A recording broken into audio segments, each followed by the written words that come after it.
পাও। কেউ মরতে চায় না, পৃথিবীতে 1000 বছর বাঁচতে চায়। পৃথিবীতে বড় বড় বিল্ডিং তৈরি করতে পারে, বড় বড় বিল্ডিং করে 1000 বছর বাঁচার জন্য চেষ্টা করে। একটু অসুখ হলে পিজি চলে যায়, একটু অসুস্থ হলে ফেলোরে চলে যায়, একটু অসুস্থ হলে মেডিকেলে চলে যায়, জলঙ্গি হসপিটাল চলে যায়। সুস্থ হবে, আমি অনেকদিন বেঁচে থাকবো, অনেকদিন থাকবো। কেউ মরতে চায় না, কেউ পৃথিবী ছেড়ে যেতে চায় না। পৃথিবী ছেড়ে বেঁচে যেতে যদি চাও না চাও, তারপর পৃথিবীতে ভালোভাবে জীবন যাপন করো, ভালোভাবে তোমরা পৃথিবীর বুকে চলাফেরা করো, তোমরা সেখানে অমর হয়ে থাকবে। আর পৃথিবীতে যদি তোমরা বেহায়ার মতো চলো, তোমাদেরকে পৃথিবীতে অশান্তি ভোগ করতে হবে এবং পরকালে অশান্তি ভোগ করতে হবে। দুই জায়গায় অশান্তি ভোগ করতে হবে, বুঝতে পেরেছেন? তাহলে বলছিলাম কি, মৃত্যুকে দেখে আপনারা ভয় করেন তো নাকি? কেউ মরতে চান? কেউ মরতে চান আপনারা? কেউ সহজে মরতে চান না। তো নবী বলেছেন, মরতে যদি তুমি না চাও, মৃত্যুকে দেখে যেমন ভয় করো, ও মহিলারা, খয়রা মারির মায়েরা, নারীরা, শুনে নাও, যেমন মৃত্যুকে দেখে ভয় করো, মরতে কেউ চায় না সুন্দর বাড়ি গাড়ি দিয়ে, তুমি তোমার দেওয়ারকে দেখে ওই রকম ভয় করো। দেওয়ারের সঙ্গে গোপনে কথা চলবে না, দেওয়ারের সঙ্গে কথা চলবে না। দেওয়ারকে দেখে তুমি মৃত্যুর মতো ভয় করো, মৃত্যু যেমন তোমাকে ছাড়বে না, ওই দেওয়ারও তোমাকে একা পেলে ছাড়বে না, তোমার সঙ্গে ওই নষ্টামি অন্যায় করেই ছাড়বে। অতএব নারীদেরকে বলছি যে তুমি দেওয়ারকে দেখে মৃত্যুর মতো ভয় করো।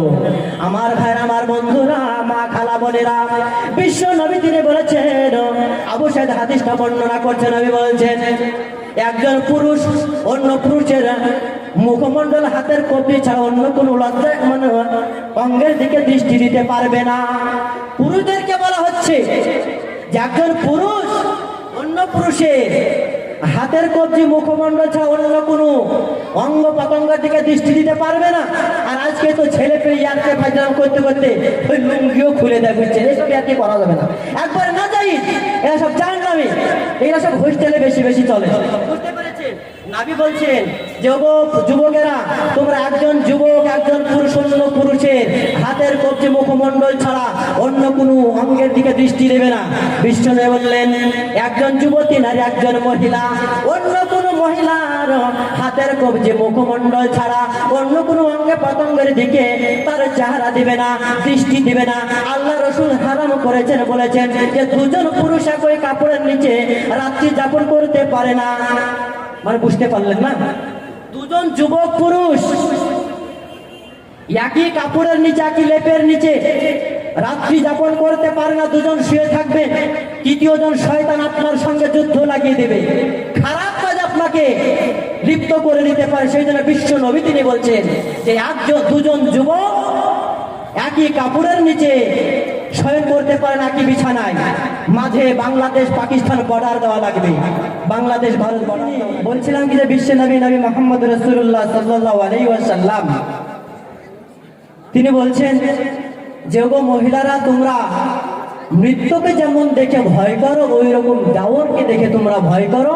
মৃত্যুর হাত থেকে যেমন তোমাদের রেহাই নেই, ওই রকম দেওরকে দেখেও তোমাদের রেহাই নেই। নবী বললেন কি যে দুজন পুরুষ একই বিছানায়, একই কাপড়ের নিচে রাত্রি যাপন করতে পারে না, দুজন নারী একই বিছানায়, একটা কাপড়ের নিচে রাত্রি যাপন করতে পারে না। উক্ত হাদিসে বলা হলো কি যে নারী এবং পুরুষ সকলকে পর্দার ব্যাপারে সতর্ক করেছেন বিশ্ব নবী মুহাম্মদ রাসূলুল্লাহ সাল্লাল্লাহু আলাইহি ওয়াসাল্লাম। তাহলে শুধু মেয়েদের পর্দা নয়, ছেলেদেরকেও পর্দা করতে হবে। অনেক পুরুষদেরকে দেখা যায় যে তারা খালি গায়ে একটা গামছাও থাকে না, একটু গরম আসলে খালি গিয়ে রাস্তাঘাটে ঘোরাফেরা করেন না, কখনো করবেন না। পুরুষদেরকে আগে পর্দা করতে হবে, পুরুষদেরকে গা ঢেকে থাকতে হবে, আর একটা পাতলা গেঞ্জি, একটা গায়ে গামছাও পরতে হবে, দিয়ে রাস্তাঘাটে ঘোরাফেরা করতে হবে, তো বেদবের মতো চলা যাবে না। বিশ্ব নবী তিনি বললেন যে একজন নারী অপর নারীর হাতের কবজি, মুখমণ্ডল ছাড়া অন্য কোনো চেহারা, অন্য কোনো অঙ্গের দিকে দৃষ্টি দিতে পারবে না এবং করবে না। যে একজন নারী অপর নারীর অঙ্গের সঙ্গে অঙ্গ, গায়ের সঙ্গে গা লাগাতে পারবে না। অনেক মহিলাদেরকে দেখা যায় না, বিশেষ করে হোস্টেলে এত বেদাবি চলছে, আর যাই কিছু হচ্ছে, এই যে নেট উঠেছে, বুঝতে পারছে, এই মোবাইল এমন একটা জিনিস মানুষকে ধ্বংস করে দিল, ঈমান নষ্ট করে দিল।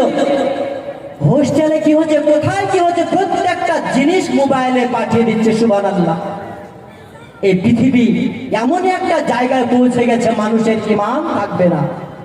তাহলে আল্লাহ নবী বলছেন যে একজন নারী অপর নারীর শরীরের সঙ্গে শরীর লাগাতে পারবে না, এটা ঈমানদার পুরো নারীদের জন্য কখনো সমীচীন নয়।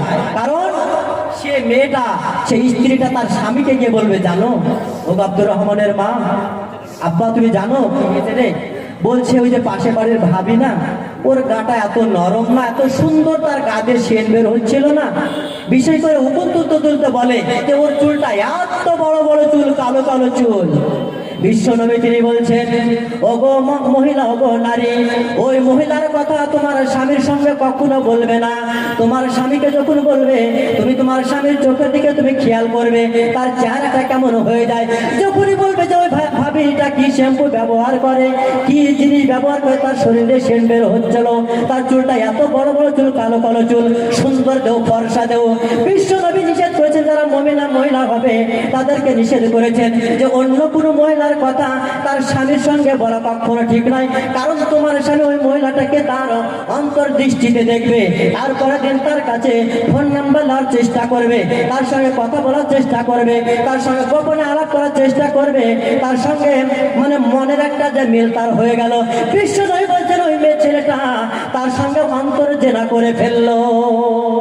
সেই জন্য বিশ্বনবী বলছেন যে কোনো নারী, কোনো মহিলা যেন অন্য কোনো মহিলার শরীরের বর্ণনা যেন তার স্বামীর কাছে বিশেষ করে না দেয়।